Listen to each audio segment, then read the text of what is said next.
My name is Eric with the OSU Triathlon Club. I'm going to give you a brief run-through of the TriFit Challenge. This video is mainly targeted toward the collegiate club swimmers, but anybody attending the race is going to be able to get some info. The swim here in Antrim Lake. This is a freshwater lake, unconnected though adjacent to the Owens River. It will be warm. It is very unlikely the race will be wetsuit legal. The entry point will be right here to the right side of the fishing dock. There will likely be some new sand placed in. They have every year so far. There will be some timing chip mats and an entrance arch. Before the race, you will line up along the running path according to your starting order. Olympic athletes will go first, then collegiate club, then sprint, then super sprint. All around this area will be lots and lots of spectators. The duathlon starts over there and runs various distances around the lake and back, so there will be many people here. It'll be quite chaotic. So you will get into the water at this point. Out in the lake, there will be a yellow triangular buoy. Right in front of you, there will be a yellow triangular buoy.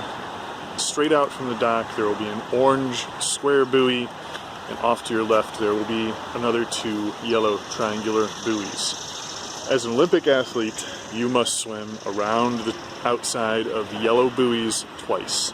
Ignore the orange buoys, they are for super sprint athletes only. So you'll enter the water here, swim around, you'll pass in front of the dock, and then do another lap.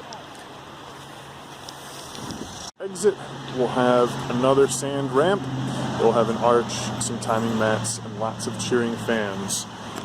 What you will find during the swim, the water should be clear enough where you can see the bottom in certain places. There appears to be a lot of algal growth. This year has been pretty warm. I'm not sure if it will be there during the race. It hasn't during previous years. Once you have exited the water, you will proceed for about 100 meters under Ohio 315 and to transition 1. I'll take you on a sped up journey now.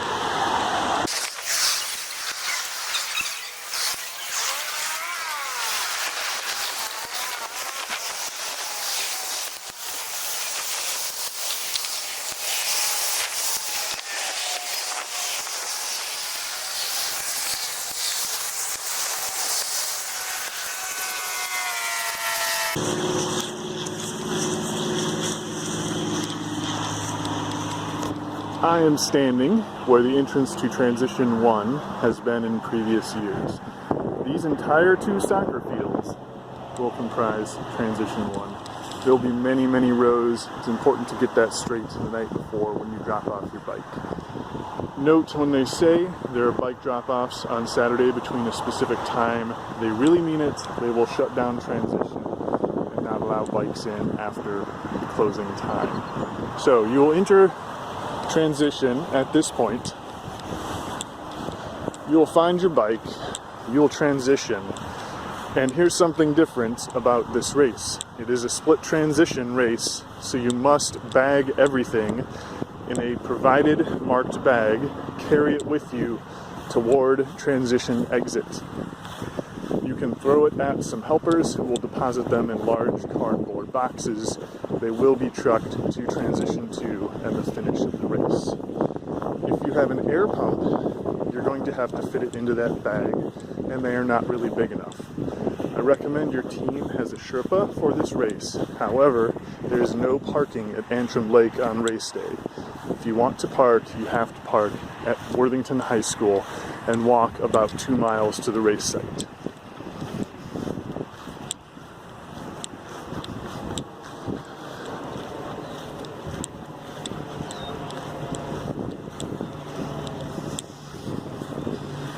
The exit for Transition 1 will be approximately here, and the bike will begin on the roadway out of Antrim Lake Park.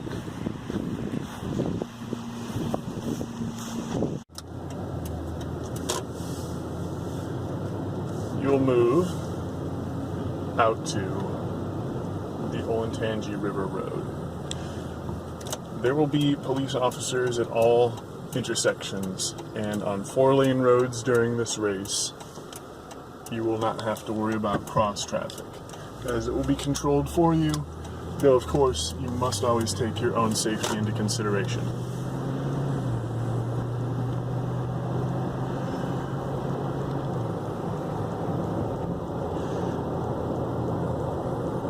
Because the collegiate Olympic athletes are starting at the very end of the Olympic wave, they will likely be overtaken in the swim by sprint athletes. And there will be a river of mountain bikes on the road during this section of the course.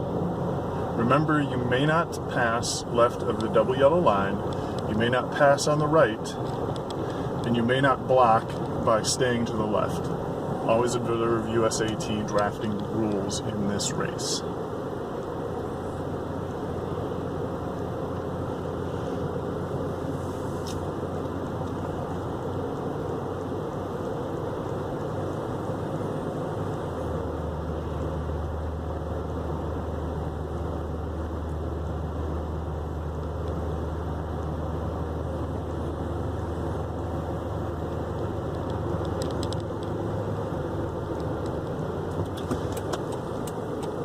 This will be your first turn of the race from Olentangy River Road to Linworth Road. Remember, traffic is active on this course. The race is starting at, I believe, 6 a.m., so there will probably not be a whole lot of cars, but there may be a few.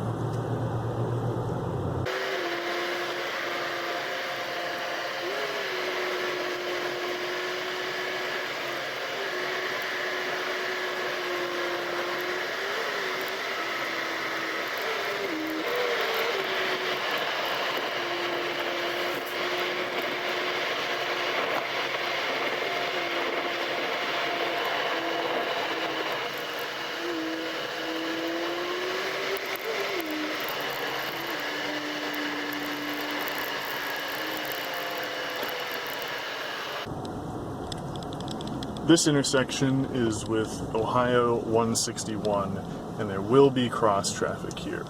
It will be controlled by a police officer, but they may let cars go in front of you if they feel like you're going to take a while to get through the intersection. If you look like you're on a mission to meet a man with a hammer, then they will probably wave you through.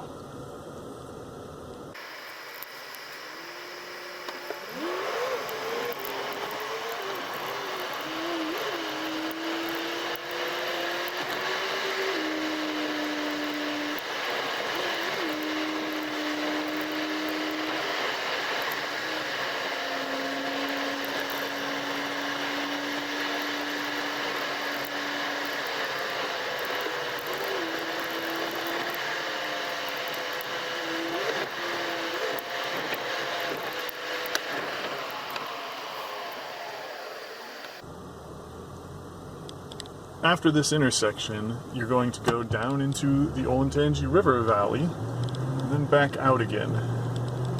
This is not a particularly steep downhill, though you will be able to get up some significant speed.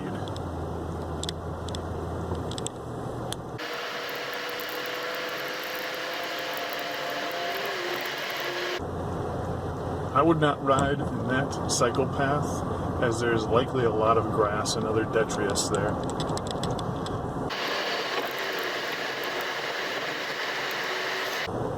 This hill is the mirror image of the one you just came down. If you have not passed all the mountain bikers by now, this is where you will find them. There will be a veritable peloton of riders riding up this hill at some point during your race.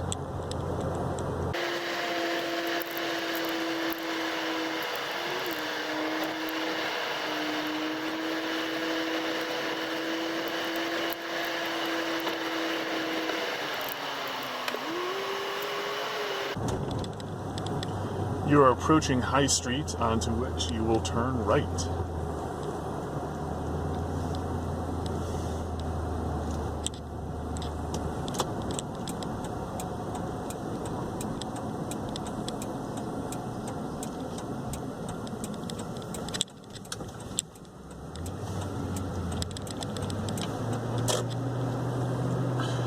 all down High Street, you will find the right lane is coned off exclusively for the use of the race.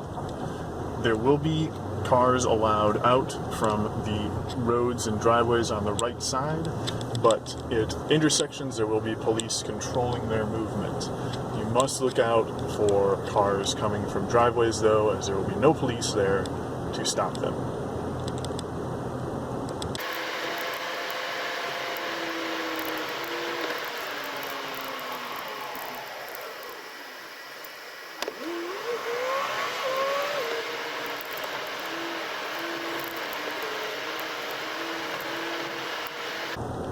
This hill is slight, and you should be able to use momentum from that downhill section to crest it, but it is about a half-mile long.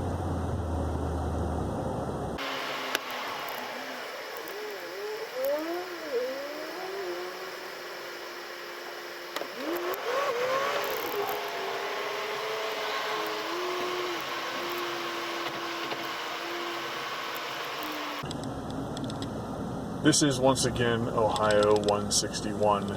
There will be traffic through here, but there should again be a police officer.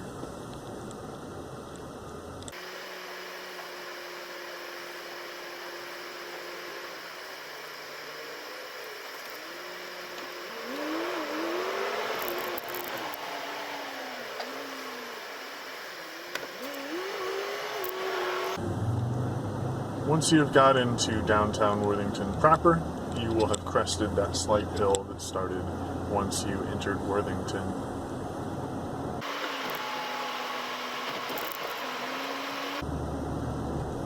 This is the second major downhill you will encounter.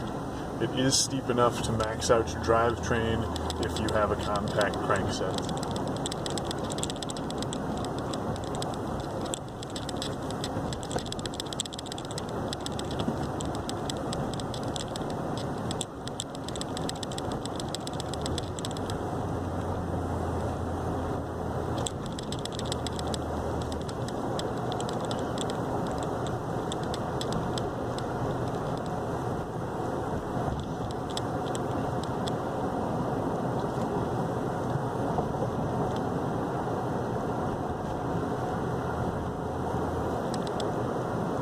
From this point all the way to Ohio Stadium, the hills will be rolling, and none of them will be particularly steep in either direction.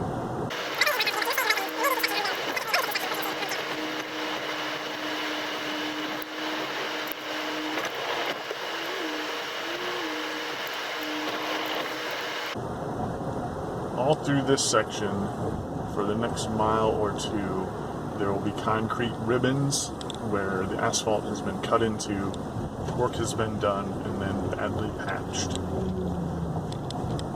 It is a fast section, but you may want to be on your base bars if you are on a triathlon bike for this section.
That should complete all the terribly nasty pavement on the route, though it is Columbus, so expect normally crappy pavement.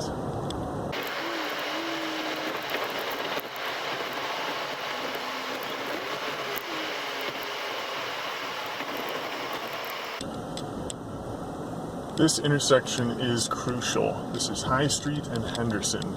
This is where the Olympic athletes rejoin High Street after going on their extra loop to get up to Olympic length cycling distance. You are going to be from the middle to the end of the Olympic athletes, so it is not likely you will see anybody turning in from the right here, though it is certainly possible.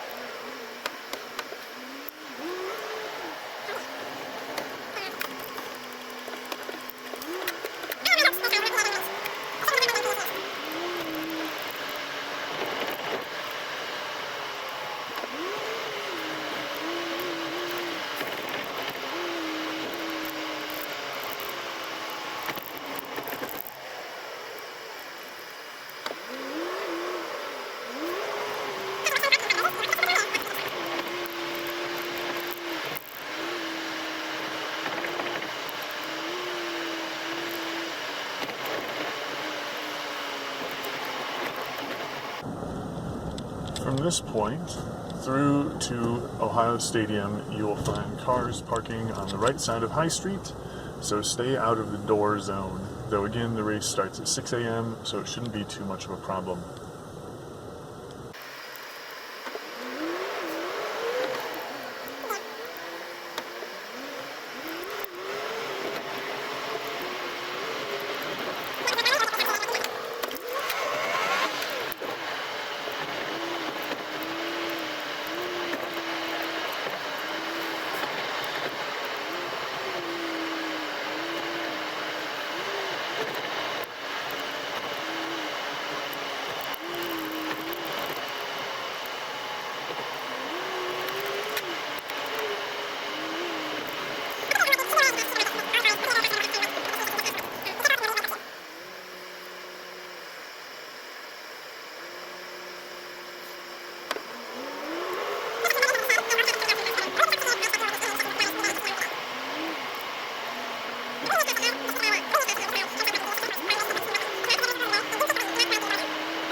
We are now approaching Ohio Stadium. On your first lap, you're going to proceed past it. On your second lap, at this point, you should probably start thinking about relaxing those legs and preparing for the run.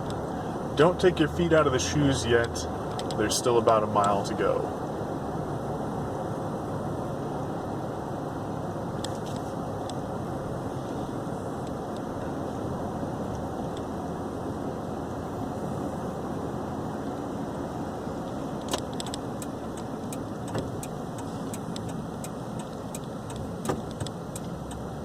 As you turn right onto Lane Avenue, there should be cones directing you into the right lane, which is full of cars. Excellent.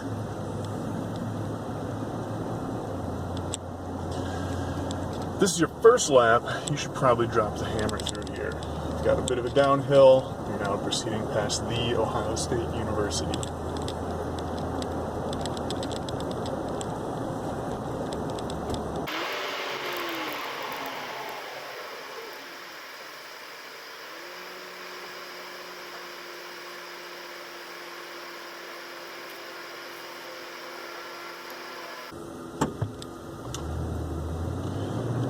The road closure ahead was not there in previous years, so I do not know how it will be handled. Previous years, there was somebody directing racers in this intersection, but who knows this year. That's not going to be open. That is under construction there. Your first lap, you'll proceed through that road. Your second lap, you will turn left and proceed to Ohio Stadium.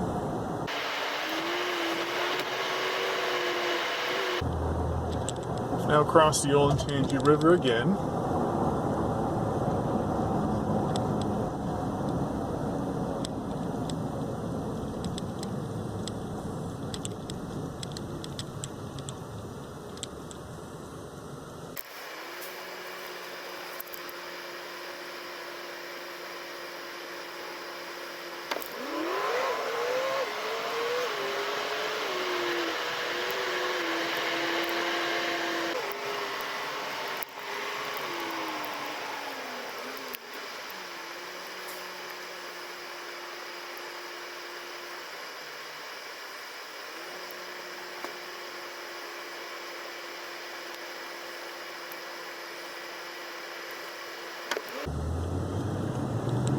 As you proceed past the Schottenstein, you can go ahead and let up a little bit, push through under 315, and then sort of coast up this slight incline here to Kenny Road, where you will be making a right turn.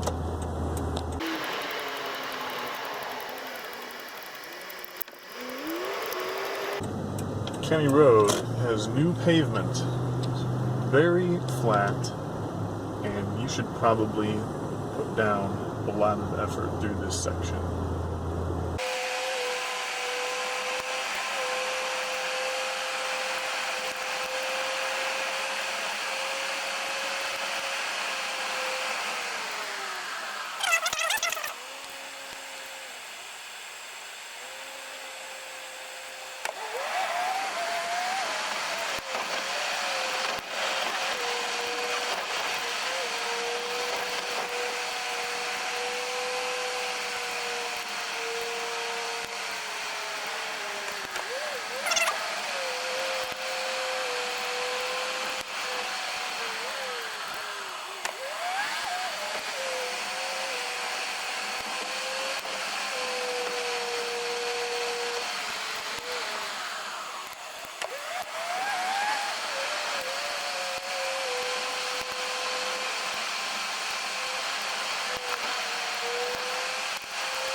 We're approaching Henderson Road. At this point, settle yourself in behind someone. The corner is 90 degrees and you do only have one lane to turn through it.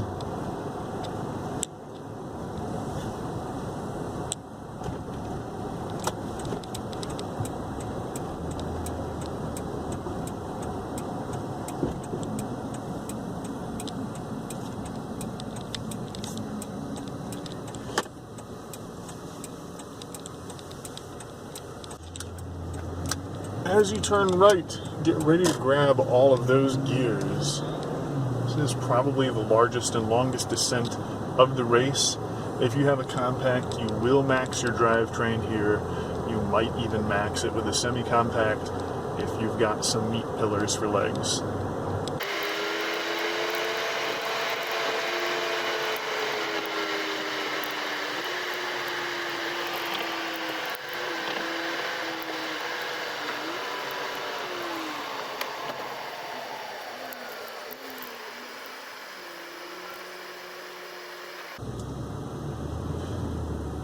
There will be a police officer here, and you will have to take his directions. Do try to take all that speed you built up on the hill and carry it through to the uphill side of this valley. I recommend being on the base bars through this section, as you're going to go over the crown of several roads, and that could jar you if you are an arrow.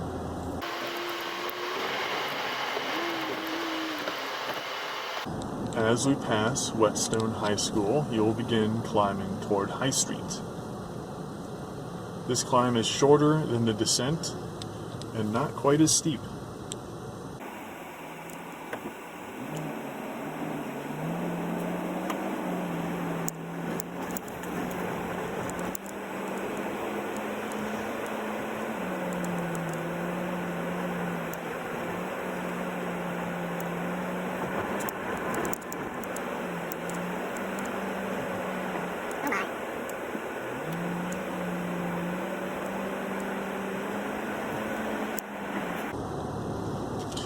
This is where you may run into a few problems.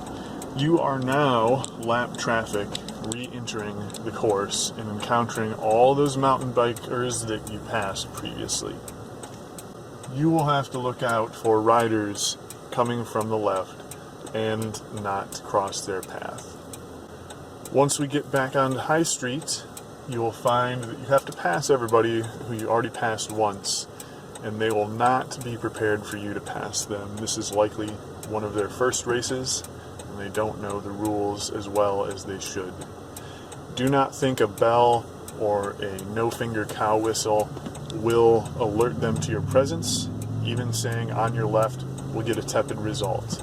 If you are racing to compete, you will have to do full-throated shouts to get around people.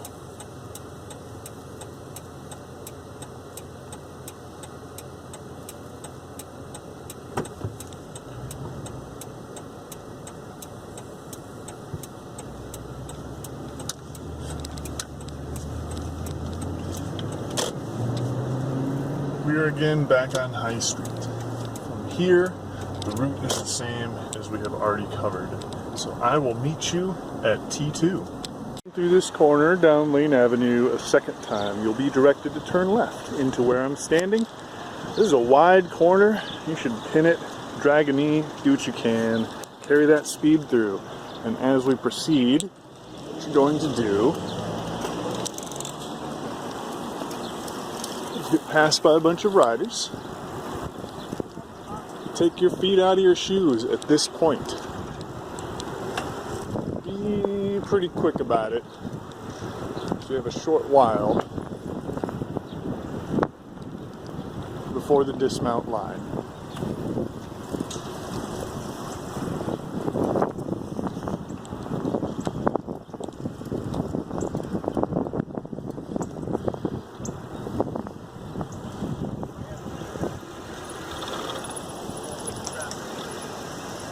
You see the horseshoe in front of you, Knowlton School architecture to your left. T2 will be in the parking lot directly in front of the horseshoe.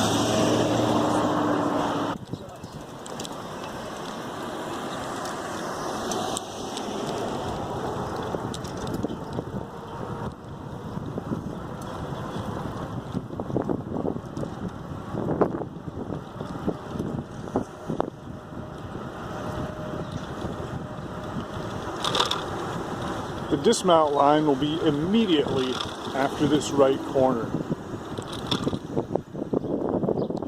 Probably in the vicinity of here, or right at these signs.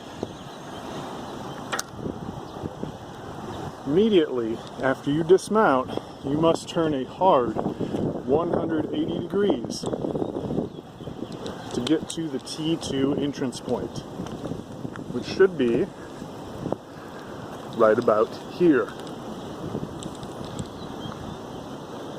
Now, that corner is very treacherous in cycling shoes. If you're in running shoes, you can hit it hard. If you're barefoot, you can hit it hard if you don't care about your feet. If you're in cycling shoes, you definitely need to make it an easy corner.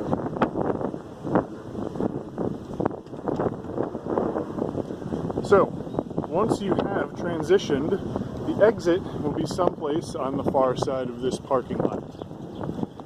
I'm going to ride you through one lap of the run course.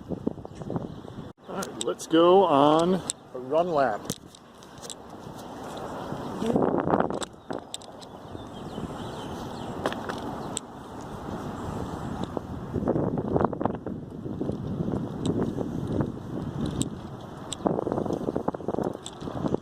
I'm not exactly sure where the exit is.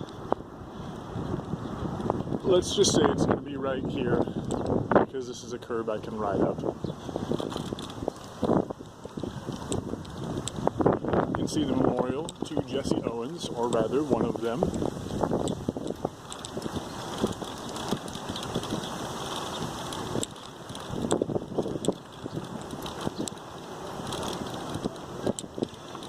If you want to see the other, it's by his stadium.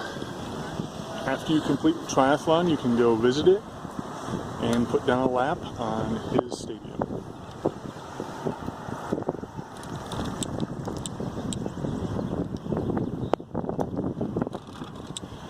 Jesse Owens Memorial Stadium is about 1.5 miles from the horseshoe, right over there behind the shopping center.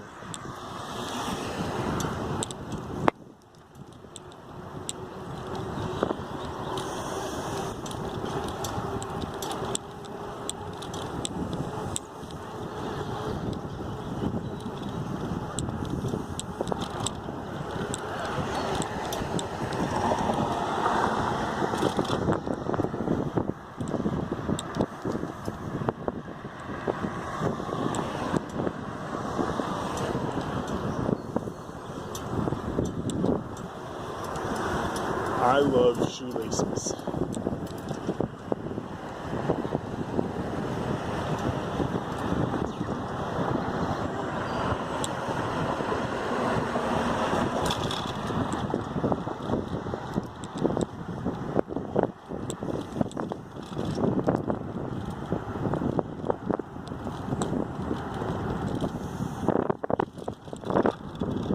the run, there will be many aid stations as well as DJs playing music to keep you hydrated and motivated. At this corner here, there should be both, probably. I don't know.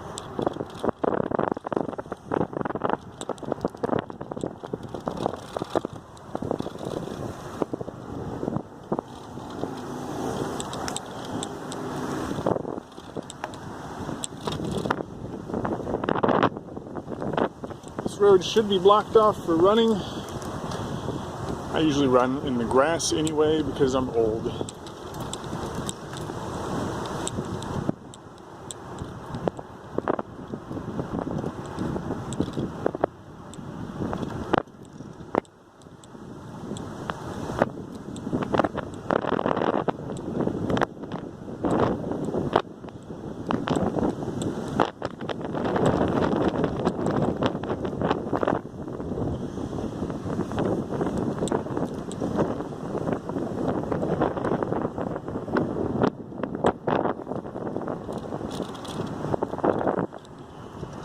Run course takes us to the parking lot here. There will be some tape.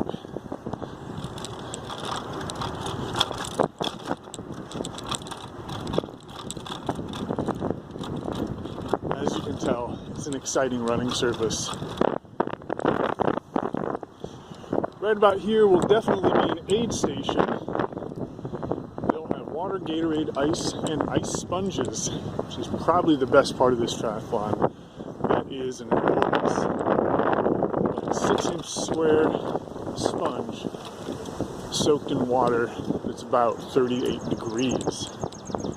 So you can take those, squish them on your head, and throw them at the next aid station or whatever.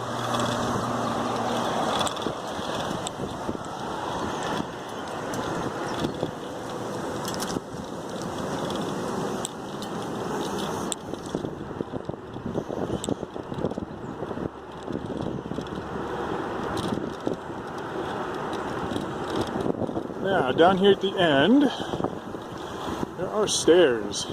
You might run down 2 of them and make an immediate right turn, or you can just make an immediately right turn. I'm going to because I'm on a bike.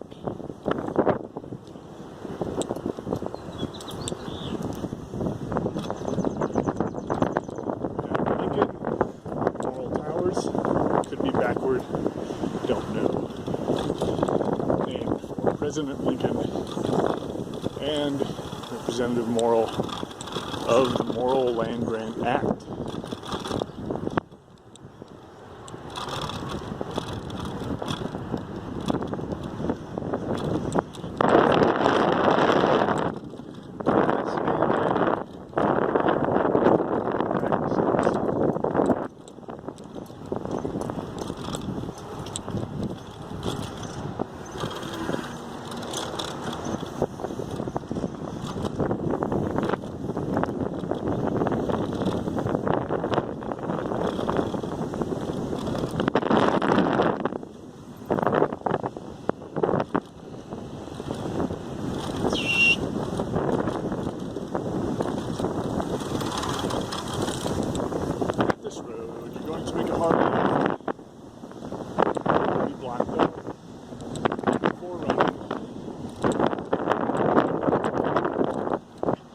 But it is not today.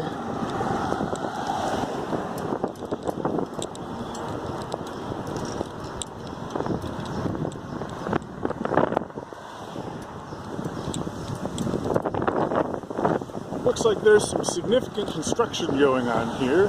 That's new as of last week.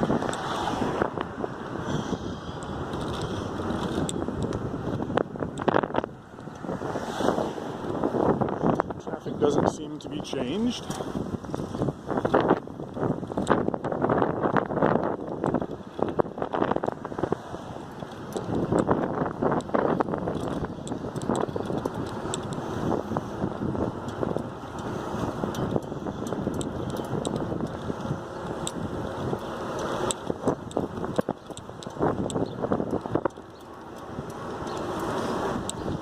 All right, There's going to be DJ here, aid station. That is Pomerine Hall under reconstruction right there. Going to make a right turn. Pomerine Hall, originally constructed as the women's finishing school, I believe. Last class I had in it, found out held the dance department. On the back there used to be a swimming pool that had been abandoned for about 60 years. And now it's just more classrooms.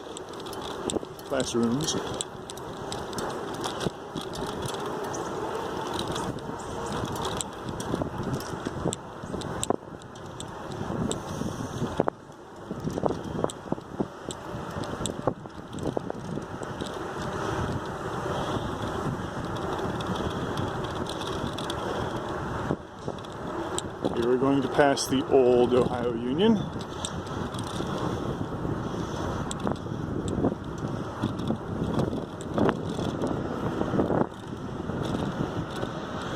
Then we're going to turn left in front of the new Ohio Union. Just after this bus does. Or rather, just after they go straight.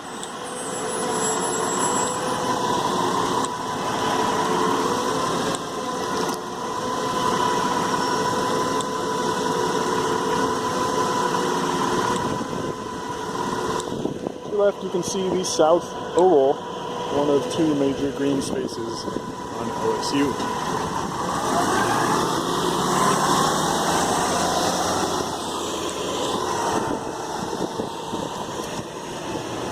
Turning left, see the John Glenn School of Public Affairs directly ahead of us.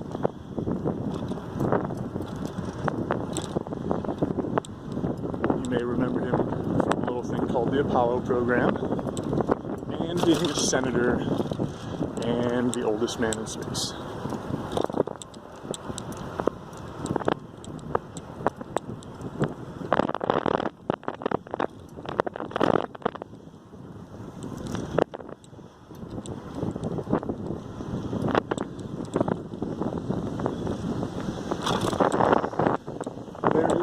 The Oval proper.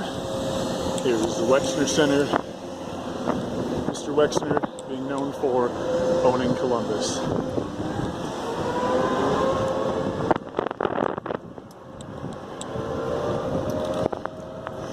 Now your run course probably won't take you all the way around that curve.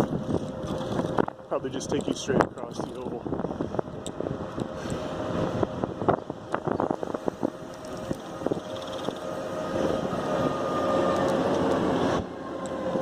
Passing Annie and John Glenn Avenue.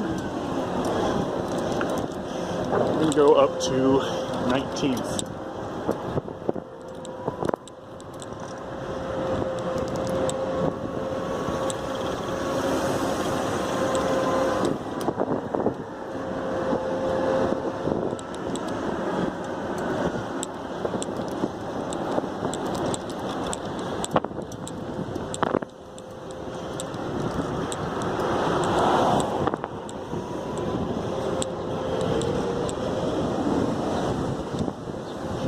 Turning left on the 19th. Wow, that is some wind today.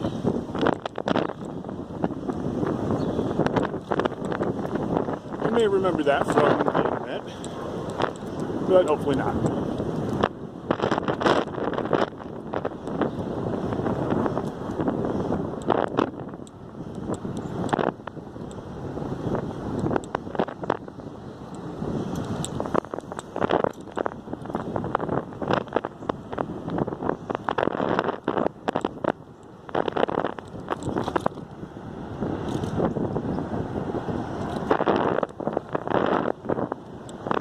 This is the academic core. We've passed through all 5-ish chemistry buildings, physics building, physics research building, mechanical engineering, aero engineering, electrical engineering, computer science,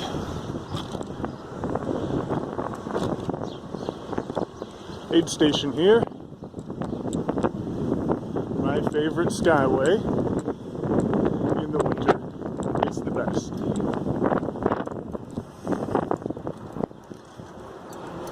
Industrial engineering, math, straight ahead Thompson Library, which we will not be riding by.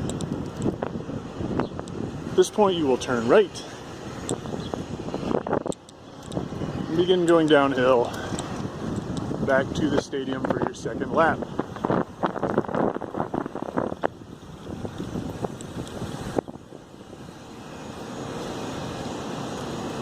Okay, they're going straight.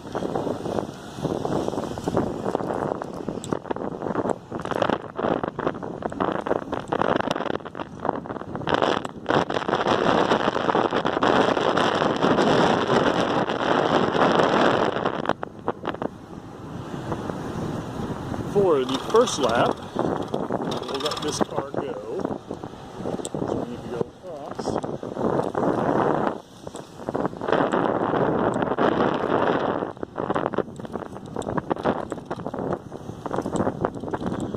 For the first lap, you're just going to run around the backside of the horseshoe and do that again.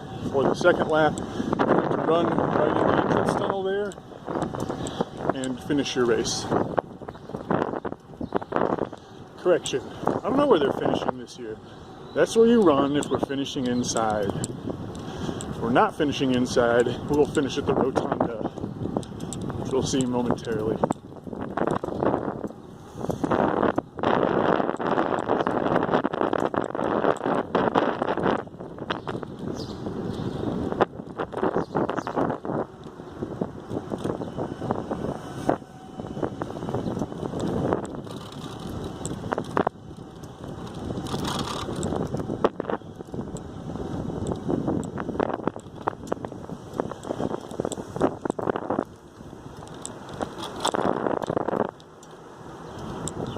The shade will be blessed on race day, because there's a little of it elsewhere.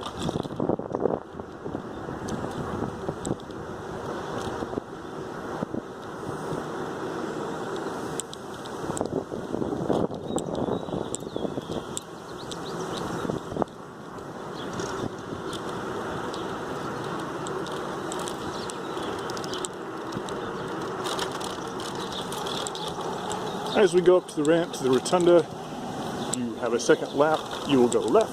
If not, the finish will be right about here. I hope this video helped you out. I hope you have a great race, and I will see you in a couple of weeks.